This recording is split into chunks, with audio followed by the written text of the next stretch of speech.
Hello everyone, मेरा नाम है आशय गुप्ता और आज हम पढ़ने जा रहे हैं मोशन इन वन डायमेंशन का पार्ट 6। अगर आपने पिछले वीडियोस को नहीं देखा है तो मेरा आपसे रिक्वेस्ट है कि आप उन वीडियोस को भी ज़रूर चेक कर लीजिएगा। ज़रूर आपको कुछ ना कुछ उन वीडियो से भी बेनिफिट होगा। चलिए पार्ट 6 में देखते हैं। इस पार्ट 6 में सबसे पहले हम लोगों को जानना है इक्वेशंस ऑफ मोशन के बारे में। मैंने पार्ट 1 में ही बताया था कि ये इक्वेशंस ऑफ मोशन इस पूरे चैप्टर का सबसे इम्पॉर्टेंट और कॉम्प्लिकेटेड टॉपिक्स में से है। ठीक है, इक्वेशंस ऑफ मोशन में हम लोगों को ये 3 बेसिक इक्वेशंस के बारे में समझना है, इनको यूज़ करना है न्यूमेरिकल्स बनाने के लिए। कौन सा इक्वेशन कैसे डिराइव हुआ वो भी समझना है और कौन सा इक्वेशन को कहाँ पे यूज़ करना है ये भी समझना है। ठीक है, एक बार थोड़ा सा पढ़ लेते हैं। For an object in uniformly accelerated motion, यानी जब भी कोई ऑब्जेक्ट यूनिफॉर्म एक्सेलरेशन में होगा, देन देर आर 3 रिलेशंस, जिसको हम लोग फॉर्मूलाज भी कहते हैं। देर आर 3 फॉर्मूलाज और relations between the initial velocity, final velocity, acceleration time and the displacement covered.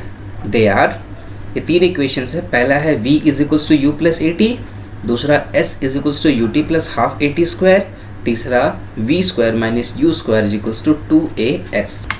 अब यहाँ पर v क्या है, u क्या है, a क्या है, t क्या है, s क्या है, इन सभी चीज़ों को समझते हैं। अगर कोई ऑब्जेक्ट यूनिफॉर्म एक्सेलरेशन में है, मतलब उसका शुरुआत में वेलोसिटी कुछ कम होगा, बाद में उसका वेलोसिटी कुछ ज़्यादा हुआ होगा, उस वेलोसिटी को इंक्रीज़ होने में कुछ समय लगा होगा, वो वेलोसिटी जब इंक्रीज़ हुआ तो कुछ एक्सेलरेशन हुआ होगा और उस एक्सेलरेशन को होने में बॉडी का स्पीड को इनिशियल से फाइनल पहुंचने में बॉडी कुछ डिस्टेंस भी कवर किया होगा।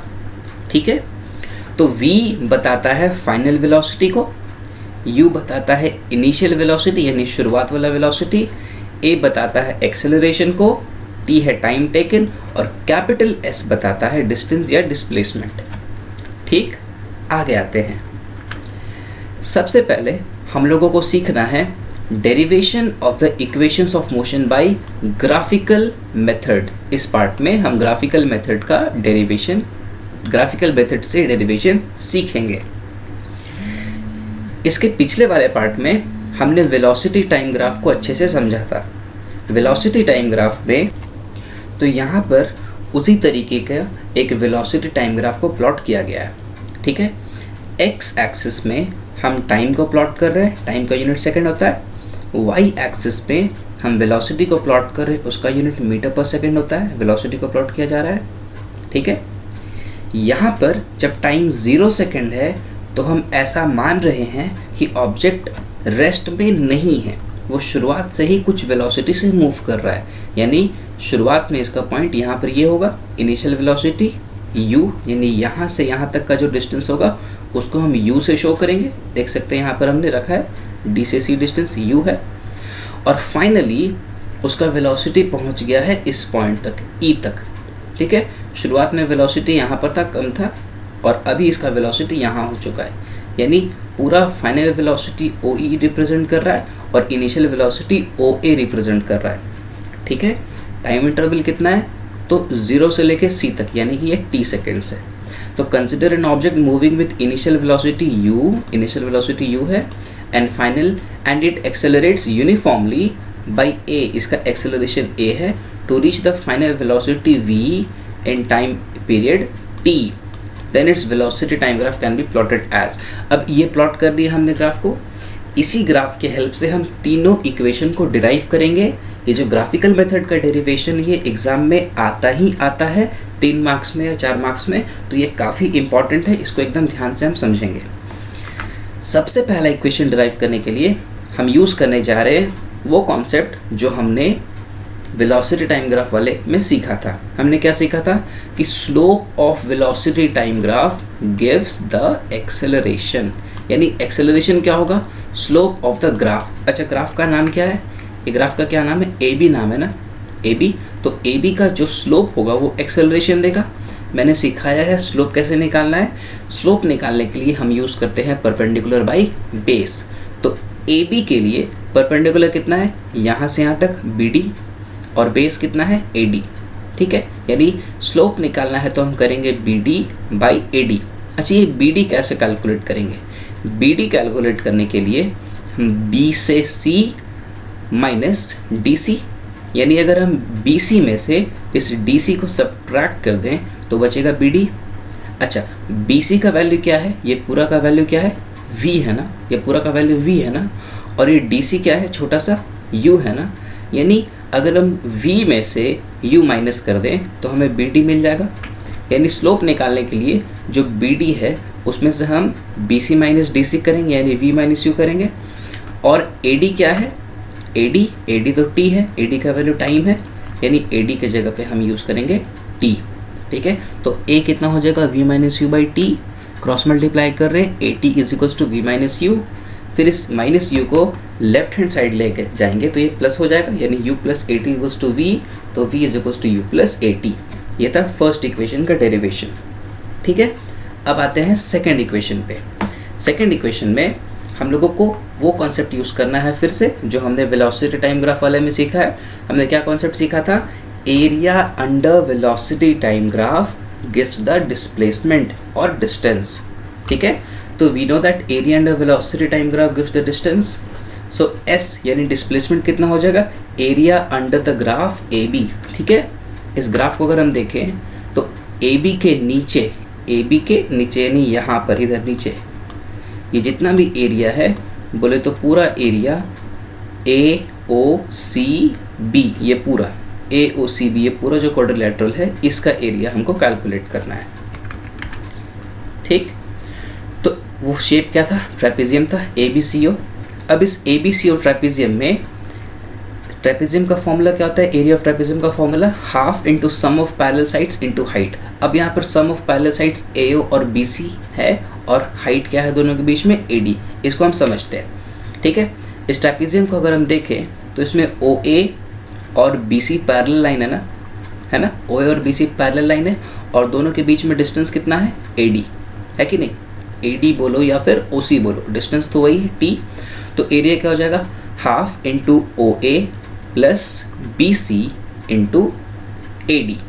ठीक, तो half plus O A plus B C into A D. अब ओ ए या फिर ए ओ के बदले हम डी सी लिख सकते हैं। ठीक है, यहाँ देखते हैं, ए ओ के बदले में हम डी सी लिख सकते हैं। ठीक, तो लिख दिए, बी सी वैसे ही रह गया, ए डी यहाँ पर रह गया। अच्छा, डी सी कितना था, डी सी था u।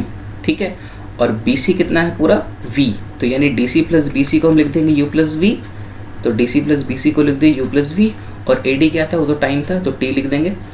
ठीक है, तो एस इक्वल्स टू क्या है, half into u plus v into A D. अच्छा, यहाँ पर एक फॉर्मूला हम लोग जो पिछला डिराइव किए हैं वो क्या है, v is equals to u plus a t. तो v के बदले में u प्लस ए टी हम यहाँ पर रिप्लेस कर देंगे, इसको हटा के हम लिख देंगे u प्लस ए टी। तो क्या बन जाएगा formula, s is equals to half into u plus इस v के बदले में ये लिख दिए हम u प्लस ए टी, और ए डी के बदले में t लिख दिए। u प्लस यू क्या हो गया, 2u, और ए टी ऐसा ही रह गया, और ये क्रॉस पे t। ठीक है, half into 2u plus a T into t. अब इस t को हम डिस्ट्रीब्यूटिव प्रॉपर्टी से मल्टीप्लाई करेंगे, तो इस t को इस u के साथ मल्टीप्लाई करेंगे और फिर इस t को हम इस t के साथ मल्टीप्लाई करेंगे, तो हो जाएगा half into 2ut plus a t square. ठीक, फिर इस हाफ को फिर मल्टीप्लाई करेंगे डिस्ट्रीब्यूटिव प्रॉपर्टी से, डिस्ट्रीब्यूटिव लॉ से, देख सकते हैं लिख दिया मैंने डिस्ट्रीब्यूटिव लॉ। तो हाफ इंटू 2ut, ये 2 कैंसिल हो जाएगा, फिर हाफ इंटू ए टी स्क्वायर ऐसा रह गया, तो s कितना हो गया, ut plus half a t square. ये था सेकेंड इक्वेशन का डेरिवेशन। ठीक है, कुछ भी अगर डाउट रह रहा है तो आप कमेंट सेक्शन में कमेंट कर दीजिए, मैं पूरी कोशिश करूँगा आपको आपके डाउट्स क्लियर करने में। ठीक है, आते हैं थर्ड इक्वेशन ऑफ मोशन पे। थर्ड इक्वेशन ऑफ मोशन में हम बिल्कुल सेकंड इक्वेशन के जैसा ही यूज़ करेंगे। बेसिकली यहाँ तक तो सारा चीज़ सेम होने वाला है थर्ड इक्वेशन में भी। ठीक है, यहाँ तक जो भी हमने किया वो सभी सेम होने वाला है। ठीक है, तो we know that area under velocity time graph gives the distance, so displacement is equals to area under A B, फिर वही trapezium A B C O u plus b into t. अब क्या करना है, इस t के बदले में यहाँ से अगर हम ध्यान दें, यहाँ से t हमारे पास कितना हो जाएगा, इस इक्वेशन को हम यूज़ करें, यहाँ से a is equals to v minus u by t है ना, इस t को उठा के अगर हम इधर ले गए और इस a को हम उठा के नीचे ले आए यहाँ पे, तो t कितना हो जाएगा, v minus u by a, t equals to क्या हो जाएगा, v minus u by a. तो उसी का हम यूज़ करेंगे यहाँ पर, इस t के बदले में यूज़ करेंगे कितना, v minus u by a. ठीक है, तो ये था हमारे पास s is equals to half into v plus u into t. ठीक है, t का वैल्यू हो गया v minus u by a. अच्छा, इस u प्लस वी को हम v प्लस यू तो लिख सकते हैं ना, क्योंकि 2 प्लस 3 और 3 प्लस 2 सेम होता है, तो u प्लस वी को चेंज करके v प्लस यू लिख दिए। अब ये 2 है डिनोमिनेटर में, ये a है डिनोमिनेटर में, आपस में मल्टीप्लाई हो जाएगा। और यहाँ पर एक फॉर्मूला हो रहा है v plus u into v minus u. हमने क्लास 8 में ही शायद ये फॉर्मूला पढ़ा है, a plus b into a minus b का फॉर्मूला। तो a plus b multiplied by a minus b कितना होता है, a square minus b square है ना, होता है ना, a square minus b square. तो उसी फॉर्मूला को यहाँ पर यूज़ किया जा रहा है। v plus u into v minus u हो गया v square minus u square. ये जो 2a था फिर ये इधर चला जाएगा ना क्रॉस मल्टीप्लिकेशन से इस तरफ s के साथ, तो हो जाएगा 2as is equals to v square minus u square. फिर इस माइनस यू स्क्वायर को हम ऐसे ही रखेंगे, कुछ नहीं करेंगे, तो क्या हो जाएगा, v square minus u square equals to 2s।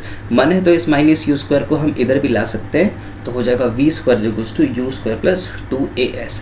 ये था थर्ड इक्वेशन ऑफ मोशन। उम्मीद है आपको ये डेरिवेशन पूरी अच्छे से क्लियर हो गया होगा। कुछ भी अगर आपको इसमें डाउट रह रहा है तो मैं बार बार कह रहा हूँ, आप कमेंट सेक्शन में कमेंट कर दीजिए, मैं पूरी कोशिश करूँगा आपको आपके डाउट्स क्लियर कर देने की। इस पूरे पार्ट 6 को अच्छे से देखने के लिए धन्यवाद। मिलते हैं पार्ट 7 में, तब तक के लिए गुड बाय।